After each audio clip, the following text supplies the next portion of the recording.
Intraday trading 9:15 सैटरजी। Intraday trading में सबसे महत्वपूर्ण समय होता है सुबह के 9:15 से लेकर 10:30। इस समय मार्केट में सबसे ज़्यादा वॉलीलिटी, तेज मूवमेंट होता है। अगर सही स्ट्रेटजी अपनाई जाए तो दिन की अच्छी कमाई यहीं से हो सकती है। 9:15 स्ट्रेटजी क्या है?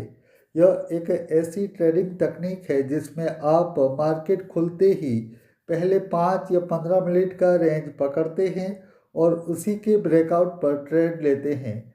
लेकिन ज़्यादातर ट्रेडर 9:15 होते ही जल्दी में ट्रेड ले लेते हैं और फिर दिन भर लॉस रिकवर करते रहते हैं। लेकिन स्मार्ट ट्रेडर्स क्या करते हैं? वह 9:15 पर ट्रेड नहीं लेते हैं, वो इंतज़ार करते हैं सही समय पर ट्रेड लेने का। आज के इस वीडियो में दोस्तों आपको हम यही बताएंगे कि 9:15 के बाद आपको कब ट्रेड लेना चाहिए और इससे आप इंट्राडे ट्रेडिंग में अच्छा प्रॉफिट कमा सकें। तो चलिए अब हम दोस्तों बात करते हैं इंट्राडे ट्रेडिंग की। 9:15 स्ट्रेटजी कैसे काम करती है। इस स्ट्रेटजी को हम स्टेप बाय स्टेप समझते हैं कि कैसे काम करती है और क्या करना चाहिए। तो स्टेप 1, सही स्टॉक चुनें। सबसे पहले दोस्तों आपको सही स्टॉक का चुनाव करना बहुत ही ज़रूरी है। मार्केट में लिस्टेड सभी कंपनियों के स्टॉक इंट्राडे ट्रेडिंग के लिए सही नहीं होते हैं। इनमें से कुछ चुनिंदा स्टॉक ही इंट्राडे ट्रेडिंग के लिए सही होते हैं। इंट्राडे स्टॉक में ज़्यादा वॉल्यूम होता हो, ज़्यादा लिक्विडिटी हो और अच्छा प्राइस मूवमेंट हो। आप दोस्तों देखेंगे तो शेयर मार्केट में बहुत सारी कंपनियां लिस्टेड हैं, लेकिन उन सारी कंपनियों में ज़्यादा वॉल्यूम नहीं होता होगा, अच्छा प्राइस मूवमेंट भी नहीं होता होगा और ज़्यादा लिक्विडिटी भी नहीं होगा। तो आपको सिर्फ ऐसे ही स्टॉक का एक वॉच लिस्ट बनाना है जिनमें ज़्यादा वॉल्यूम होता हो, ज़्यादा लिक्विडिटी हो और अच्छा प्राइस मूवमेंट हो। इसके बाद दोस्तों स्टेप 2 में आपको 9:15 से लेकर 9:25 का रेंज बनाएं। यानी कि 10 मिनट का एक रेंज है, इसे बनाना है। वो कैसे बनाना है? तो सबसे पहले आपको 10 मिनट का कैंडल चार्ट ओपन करना है। आप जब किसी भी स्टॉक ब्रोकर का आप ऐप का इस्तेमाल करते होंगे तो वहाँ पर आप उसका चार्ट को ओपन करेंगे। अब जिस भी स्टॉक में आपको ट्रेड लेना है, मान लीजिए कि आपको निफ्टी इंडेक्स में ही ट्रेड लेना है, तो उसका आप चार्ट ओपन करेंगे तो इसमें आपको टाइम फ्रेम 10 मिनट का सेट करना होगा। 10 मिनट का चार्ट ओपन करने के बाद दोस्तों आपको क्या करना है? पहले 10 मिनट की कैंडल का हाई प्राइस और लो प्राइस पर लाइन को लगाएं। जब जो पहला कैंडल है वो क्लोजिंग दे दे तो उसके बाद जो इसका हाई प्राइस बना है और जो लो प्राइस बना है वहाँ पर आपको लाइन लगानी है चार्ट पर। जैसे हम दोस्तों सपोर्ट और रेजिस्टेंस लाइन को लगाते हैं, बिल्कुल ही आपको इसी तरह से लाइन को लगाना है। इसके बाद स्टेप 3 की बारी आती है। ब्रेकआउट का इंतज़ार करें। अगर प्राइस हाई के ऊपर जाता है तो बाय करेंगे, अगर प्राइस लो के नीचे जाता है तो सेल करेंगे। यहाँ पर दोस्तों मैं फिर से एक बार आपको बता दूँ, जो हमने लाइन बनाया है 10 मिनट का कैंडल का, जो हाई प्राइस और लो प्राइस पर जो लाइन डाला है, उसका जो हाई प्राइस है उसे प्राइस ब्रेक करता है तो हम बाय करेंगे। इसका लो प्राइस ब्रेक करता है तो हम सेल करेंगे। अगर प्राइस 10:30 तक ब्रेकआउट नहीं देता है तो फिर हम ट्रेड नहीं लेंगे।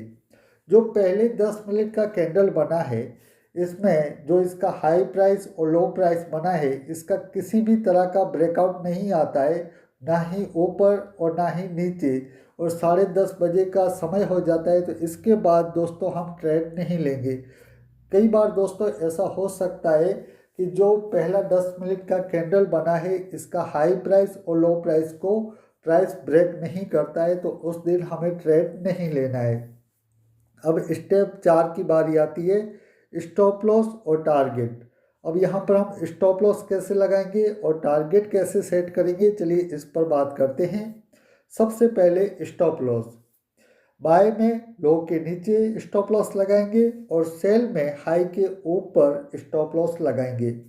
यहाँ पर फिर से एक बार मैं आपको बता दूँ, आपने मान लीजिए कि बाय किया है, यानी कि प्राइस ने हाई को ब्रेक किया है, तो आपका स्टॉप लॉस होगा लो के नीचे, जो लो प्राइस का हमने लाइन डाला है वहाँ पर आपका स्टॉप लॉस होगा। और यदि प्राइस ने ऊपर की साइड में मान लीजिए आपने नीचे की साइड सेल किया है और प्राइस ने लो को ब्रेक किया है, तो आपका स्टॉप लॉस हाई के ऊपर रहेगा।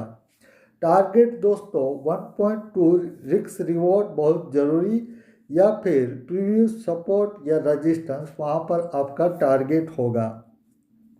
यहाँ पर दोस्तों मैं आपको एक्स्ट्रा टिप्स देता हूँ जिससे आप इस स्ट्रेटजी को अच्छे से अप्लाई कर सके, और यहाँ पर आप के लिए ये बहुत ही ज़रूरी है। फेक ब्रेकआउट से बचने के लिए वॉल्यूम चेक करें, कैंडल क्लोज का इंतज़ार करें और न्यूज़ वाले दिन सावधान रहे। दोस्तों आपको कई बार ऐसा भी हो सकता है कि जो 10 मिनट का कैंडल का हमने हाई और लो प्राइस बनाया है, इसका फेक ब्रेकआउट भी आ सकता है। तो वहाँ पर क्या करना है, वॉल्यूम चेक करना है और फिर कैंडल का क्लोजिंग का इंतज़ार भी करना है। इसके बाद न्यूज़ वाले दिन सावधान रहें। मान लीजिए किसी स्टॉक से रिलेटेड कोई न्यूज़ आ गया है, तो उस दिन आपको सावधान रहना है, क्योंकि वहाँ पर दोस्तों फिर आप ट्रेड लेते हैं तो वहाँ पर आपको प्रॉफिट भी हो सकता है और लॉस्ट भी हो सकता है। न्यूज़ के आधार पर मार्केट में वॉल्युलिटी फिर ज़्यादा हो सकता है। इसके बाद दोस्तों कॉमन जो मिस्टेक होती है 9:15 पर जो ट्रेड लेने में, तो इसमें जो कॉमन मिस्टेक है, इसमें दोस्तों 9:15 पर तुरंत एंट्री लेना। ये गलती आपको नहीं करनी है कि 9:15 पर ही आप तुरंत एंट्री ले लेंगे। इसके बाद स्टॉप लॉस ना लगाना। आपको हर ट्रेड में दोस्तों स्टॉप लॉस लगाना बहुत ही ज़रूरी है। इससे आपका क्या है, कैपिटल का प्रोटेक्शन रहता है और आपका जो लॉस्ट होगा वो मिनिमाइज होगा, यानी कि कम से कम आपका लॉस्ट होगा। हर स्टॉक में ट्रेड करना, आपको ये नहीं करना है कि हर दिन और सारे स्टॉक जो आपने वॉच लिस्ट में डाले हैं और में आप ट्रेड करने बैठ जाए, ऐसा भी आपको नहीं करना है। और लास्ट में दोस्तों इमोशन में आकर ट्रेड नहीं करना है। आपको इन बातों को भी ध्यान में रखकर ही इस स्ट्रेटजी को अपनाना है। फिर से मैं एक बार बता दूं, आपको 9:15 पर ट्रेड नहीं लेना है। 9:15 से 9:25 का जो पहला कैंडल होगा, इसका हाई प्राइस और लो प्राइस पर आपको लाइन को लगाना है, और जिस भी तरह का प्राइस का ब्रेकआउट आएगा, चाहे ऊपर या नीचे, इसके हिसाब से आप ट्रेड लेंगे। और यदि 10:30 तक प्राइस में ब्रेकआउट नहीं आता है, तो फिर वहाँ पर आप ट्रेड नहीं लेंगे।